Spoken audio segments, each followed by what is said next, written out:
Mabad, Assalamu alaikum wa rahmatullahi wa barakatuh. So we discussed the state of unity last week, in which we were talking about the wayfarer beginning to observe more intuitively rather than through sense perception of sight.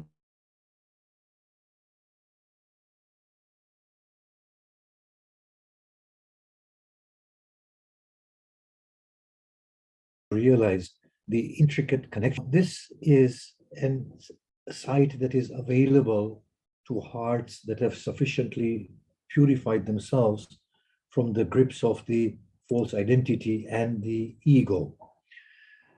However, we still find a state of duality in which we have the wayfarer perceiving and the reality that is being perceived.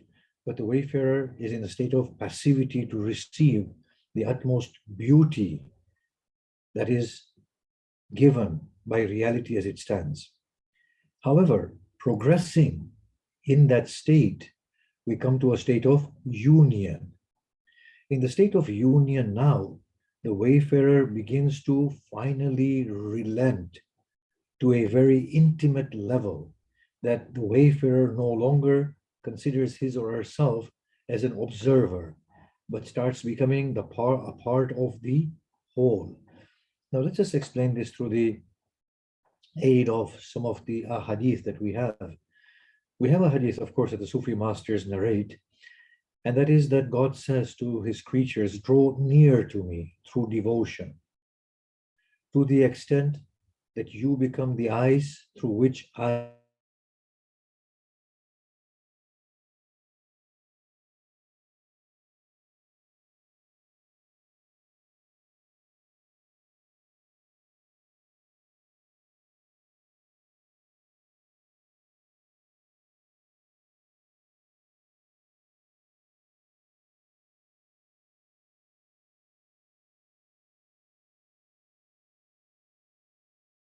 govern as everything else is being governed.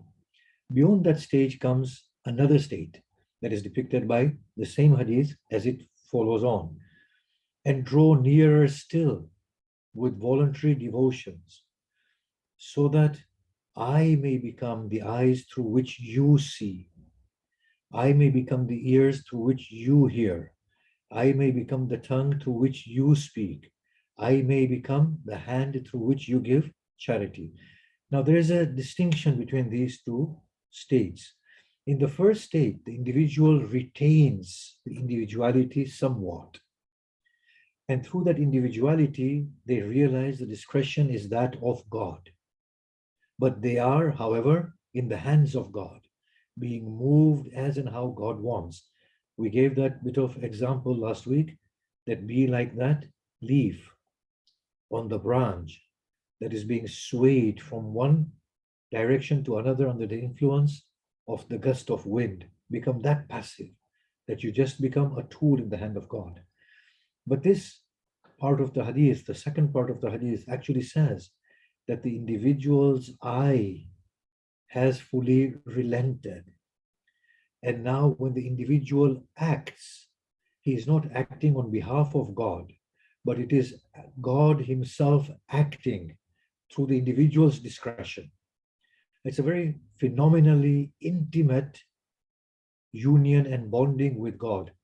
This is where Mansur al-Hallaj says, An al-Haq, I am the truth. It is not actually he who is saying it. It is the truth that is being manifested through him, that the whole as a whole is God, and every aspect of it is nothing but God and the beauty of God. Now, how do we come to that level of observation of reality, where we just fade away into the oneness of everything? The ulama give an example, although I do not find the analogy accurate. For the state of Tawheed, they say, well, when you are in deep love, you become attentive or inattentive to the surroundings, and you are focused on your beloved. And the example they give from the Quran is that when the women who were cutting the fruit with the knives and they suddenly saw Yusuf.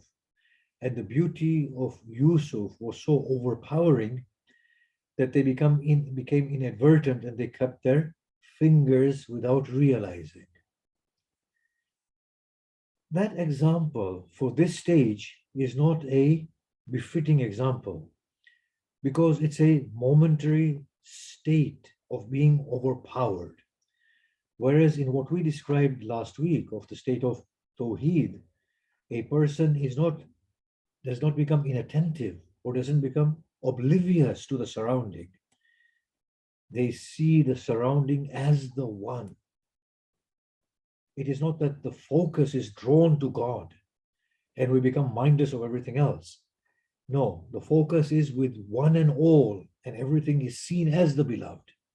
Not that we are somehow removed from everything and focused on God.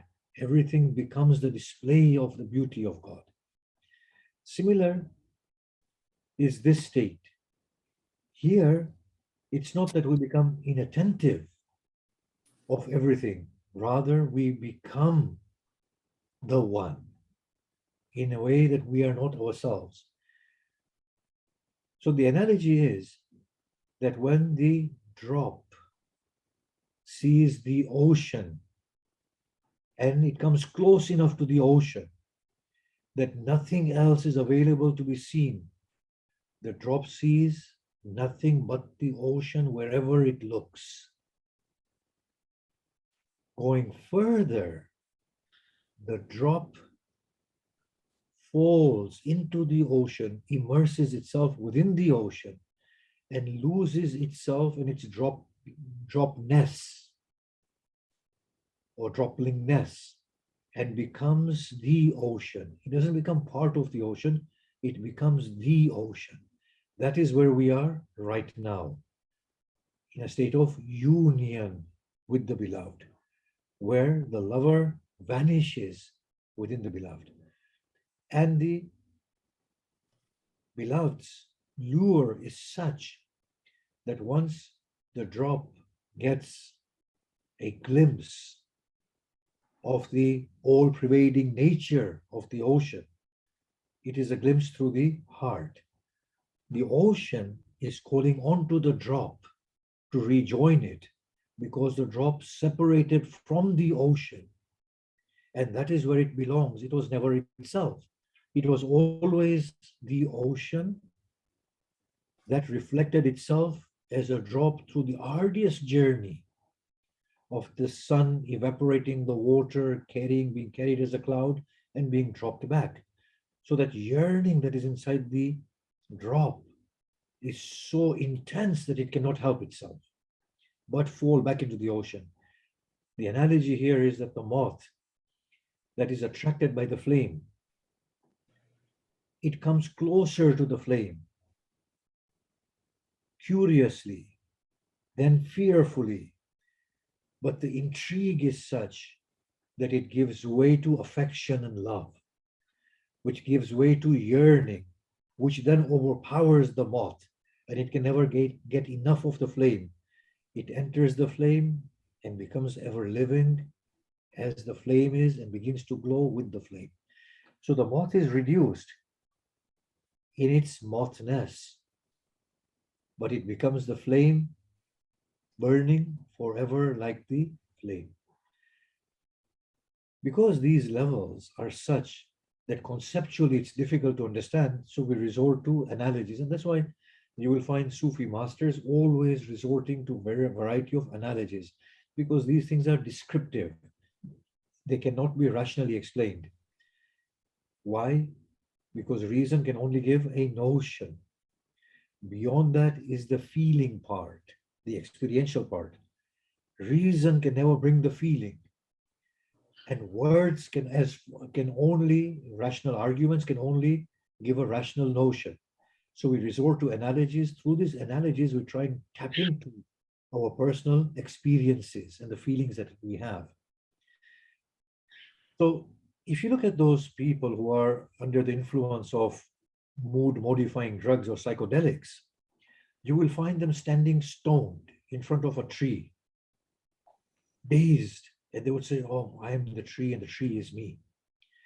Now, it's that sort of an experience, however, not quite similar, because in the state of a person whose mood has been altered, they cannot discern between what they are apart from this mood and what they are right now, what they are feeling.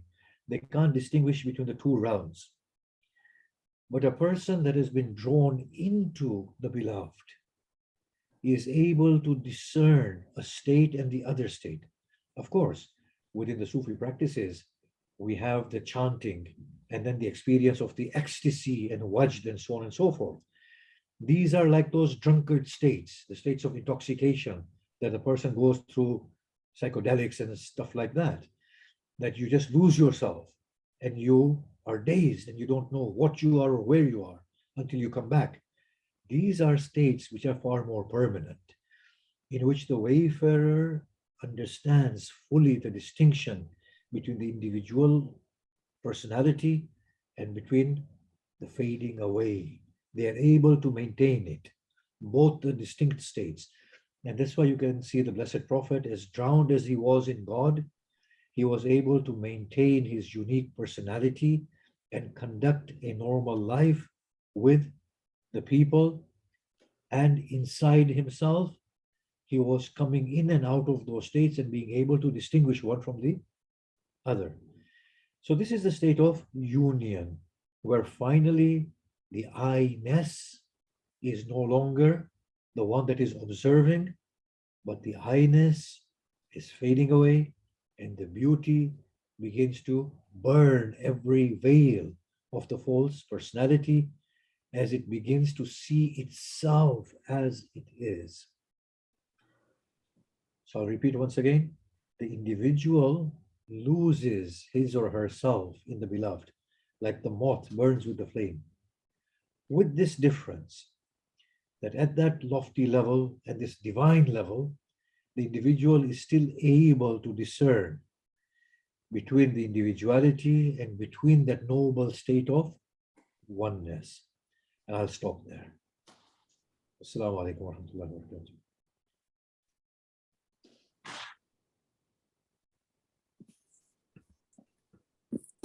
Thank you so much, Shaykh. If anybody has any questions, they can use the raise hands function, please, and ask. If there are any questions, you can go ahead. There are no questions.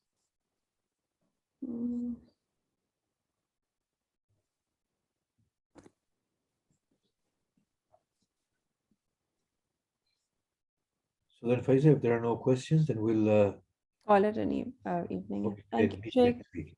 Okay. All right. And Rizwana Auntie, are you going to do the dhikr today? Where are you? Yeah, there you are. Yes, inshallah. Okay, so whoever wants to stay on for the dhikr, they are more than welcome to. Otherwise, you're welcome to stay if you like. I'm just going to stop the recording.